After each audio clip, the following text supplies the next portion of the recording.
Bonjour à tous, bienvenue dans une nouvelle vidéo Booktube, c'est-à-dire une vidéo où je vous présente un livre et vous donne mon avis dessus. Aujourd'hui, je vous parle du roman fiction romance 7 Days in June, je crois que c'est 7 jours en juin ou 7 jours de juin, je ne sais plus, de Tia Williams, qui fait partie des livres choisis pour le club lecture de Reese Witherspoon, qui est assez connu et dont j'avais beaucoup entendu parler sur les réseaux. Comme toujours dans ce type de vidéo avec moi, je vais vous présenter le résumé du livre et les premières pages de celui-ci.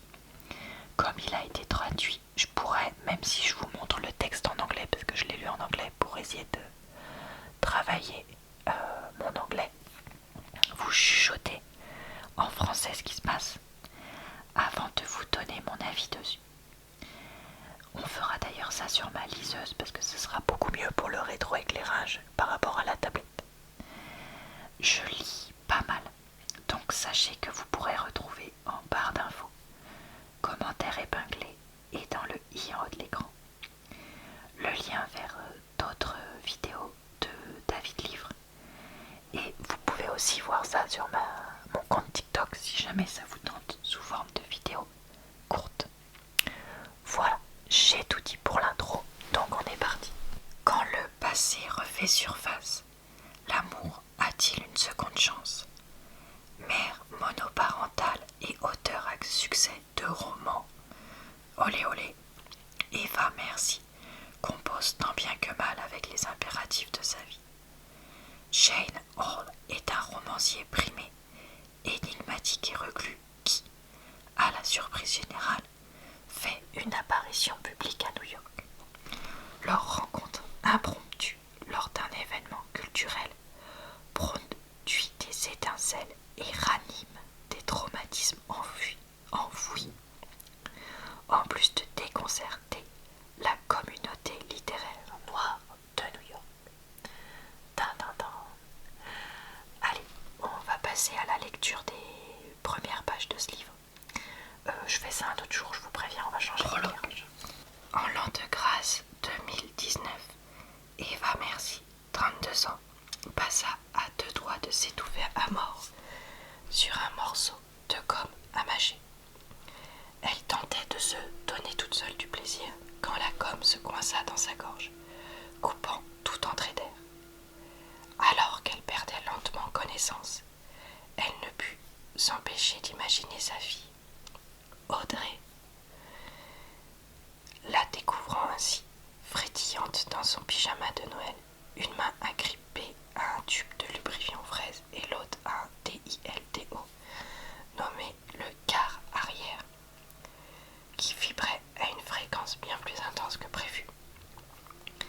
Une fréquence à s'en étouffer avec sa gomme.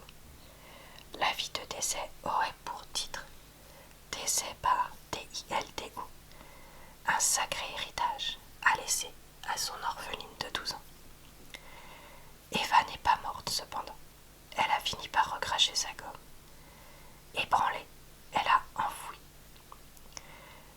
le quart arrière au fond d'un tiroir rempli de t-shirts de concert de hip-hop, enfila sa bague à camé antique, puis traversa le couloir à pas feutrés pour réveiller Audrey pour l'anniversaire de sa meilleure amie dans les Hamptons. Elle n'avait aucunement le temps de s'attarder à son flirt avec la mort. Elle pouvait admettre qu'elle était une maudite bonne mère et une romancière compétente. Mais le véritable talent d'Eva était sa capacité à mettre de côté les bizarreries de sa vie pour passer à autre chose. Cette fois, elle chassa si bien l'incident de son esprit qu'elle rata l'évidence. Quand Eva était petite, sa mère lui avait dit que les femmes créoles voyaient des signes. C'était à l'époque où Eva comprenait seulement que le créole était vaguement lié à la Louisiane et aux personnes noires portant des noms de famille français. Ce n'est qu'au début de son secondaire qu'elle avait compris que sa mère était sortir une sans conjurer les signes au gré de ses lubies. Mariah Carey a sorti un album intitulé Charm Bracelet, allant flamber l'argent du loyer sur des breloques en zircon cubique. Toujours est-il qu'Eva avait été conditionnée à croire que l'univers lui envoyait des messages. Elle aurait donc dû se douter que l'affaire Trident aurait un grand bouleversement dans sa vie. Après tout, elle avait déjà vécu une expérience de mort imminente. Et cette fois-là, tout comme celle-ci, à son réveil, son monde aurait changé à jamais. Dimanche, chapitre 1. Mors-moi. Levons nos verres à notre déesse du SEXE.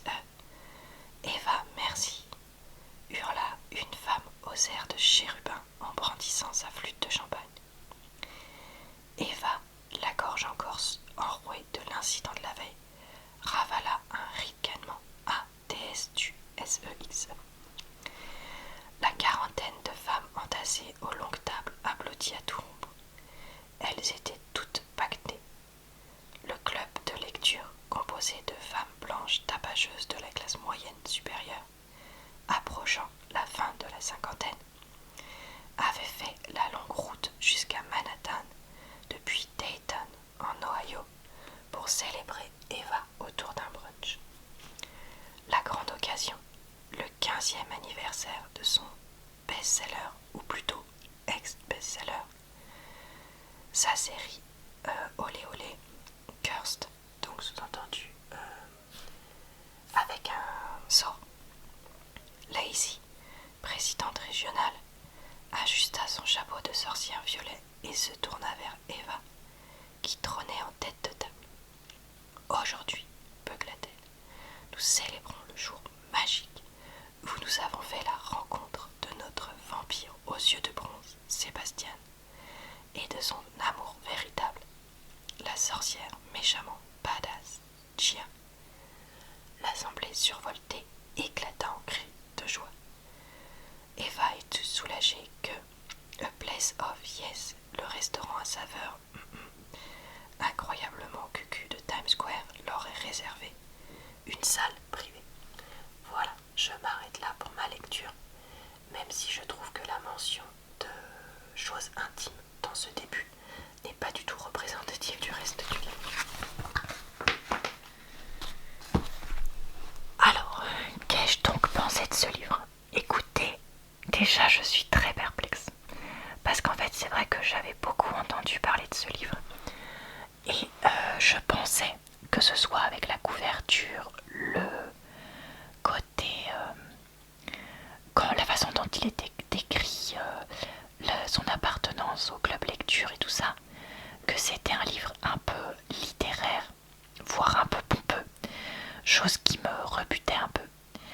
Et quand le livre s'ouvre sur une scène, comme vous l'avez vu, avec un appareil pour se donner du plaisir intime soi-même, et une mère monoparentale de la trentaine, je me suis dit, mais j'ai pris le bon livre ou quoi? Je vous jure que je suis allée vérifier. Et oui, c'est bien ça. Et donc en fait, ça je m'y attendais pas du tout. Et c'est vrai que Eva est décrite comme quelqu'un qui déjà a un handicap, avec donc des migraines extrêmement difficiles à vivre, d'une douleur sans nom, qui sont très compliquées. Ça, j'ai trouvé ça vraiment intéressant, parce que c'est vrai que je fais partie des gens qui pensent que c'est important de parler de différents types de maladies, handicaps et autres, qu'ils soient physiques ou mentaux, dans les livres, pour la représentation, pour parler de ces sujets-là, etc. Donc ça, je trouvais ça très bien. Même si c'était vraiment très récurrent, c'est normal. Après, le côté famille monoparentale, pourquoi pas? Même si c'était pas ce que je m'attendais. Le côté appartenance à la communauté littéraire noire de New York, moi, ça me passe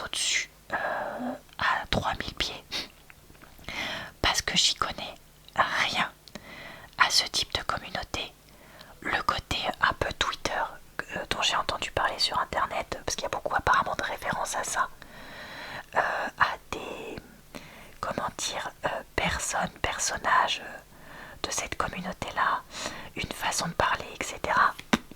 J'y connais rien, donc ça me passe à 15 000, du coup ça me gêne pas du tout, parce qu'apparemment c'était parfois pénible. Mais moi, et en fait, voilà. Eva, on finit par l'apprendre à une mère vraiment nulle, je vois pas d'autre façon de le dire, qui lui a fait une enfance compliquée, à la fin de laquelle elle a rencontré Shane.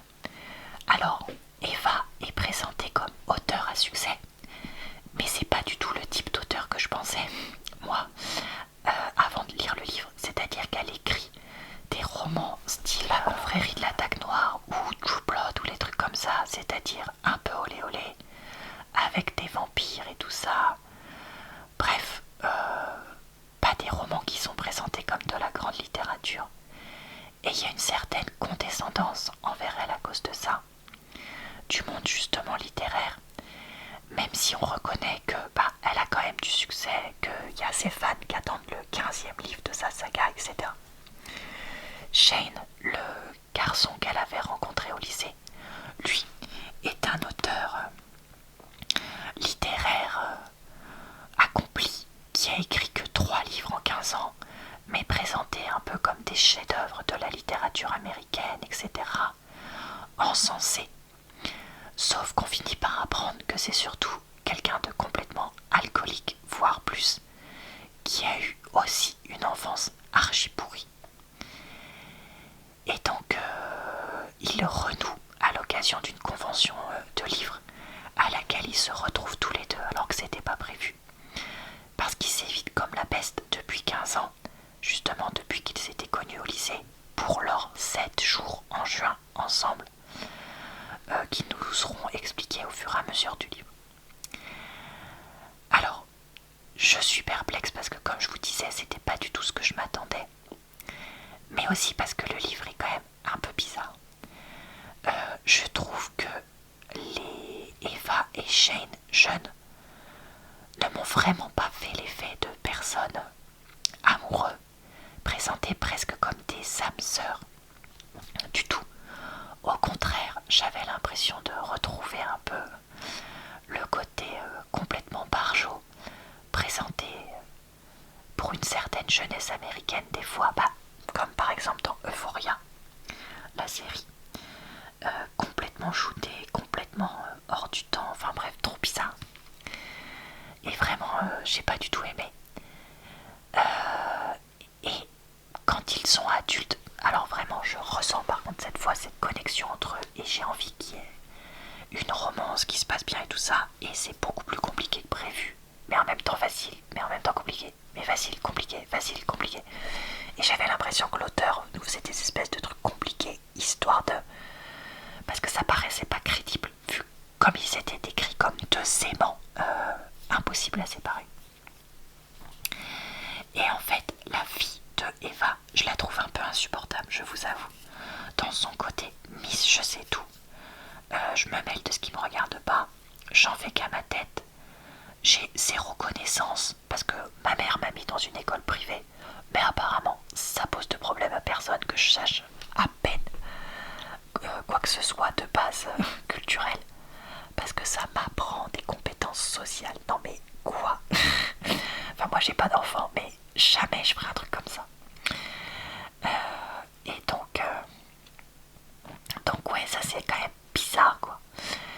Et cette espèce de voilà un peu sphère littéraire et tout, qui m'a fait un peu penser à Yellowface, mais en même temps pas à ce point-là, dans laquelle je me retrouve pas du tout.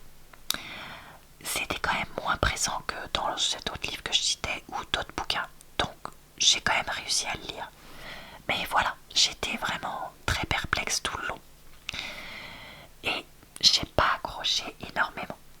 Alors, je pense que je tenterai quand même au moins un autre livre de cet auteur, parce que là, je crois que c'est aussi le côté archi-trauma et le personnage justement de la fille d'Eva qui font que j'ai moyennement aimé. Mais on sent qu'il y a quand même une certaine qualité d'écriture, réflexion, etc. des personnages qui me font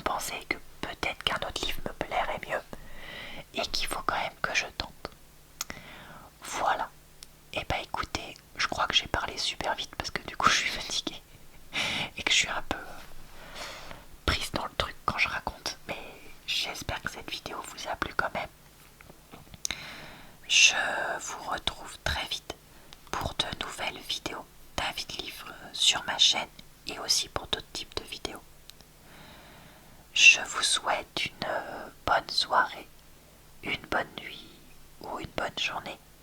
J'espère que vous avez pu voir si ce livre était fait pour vous ou pour vos proches ou pas. Sachez que j'ai aussi 2 autres endroits où vous pouvez me retrouver. Mon compte TikTok pour parler de livres sous format court. Ma chaîne secondaire pour des vidéos longues sans chuchotement. Et une fois tous les 36 du mois sur Instagram d'ailleurs. Parce que c'est vrai que maintenant, je poste quasiment rien dessus, je vous avoue. Mais voilà, écoutez, si ça vous intéresse, n'hésitez pas. Et je vous dis donc à très bientôt dans une prochaine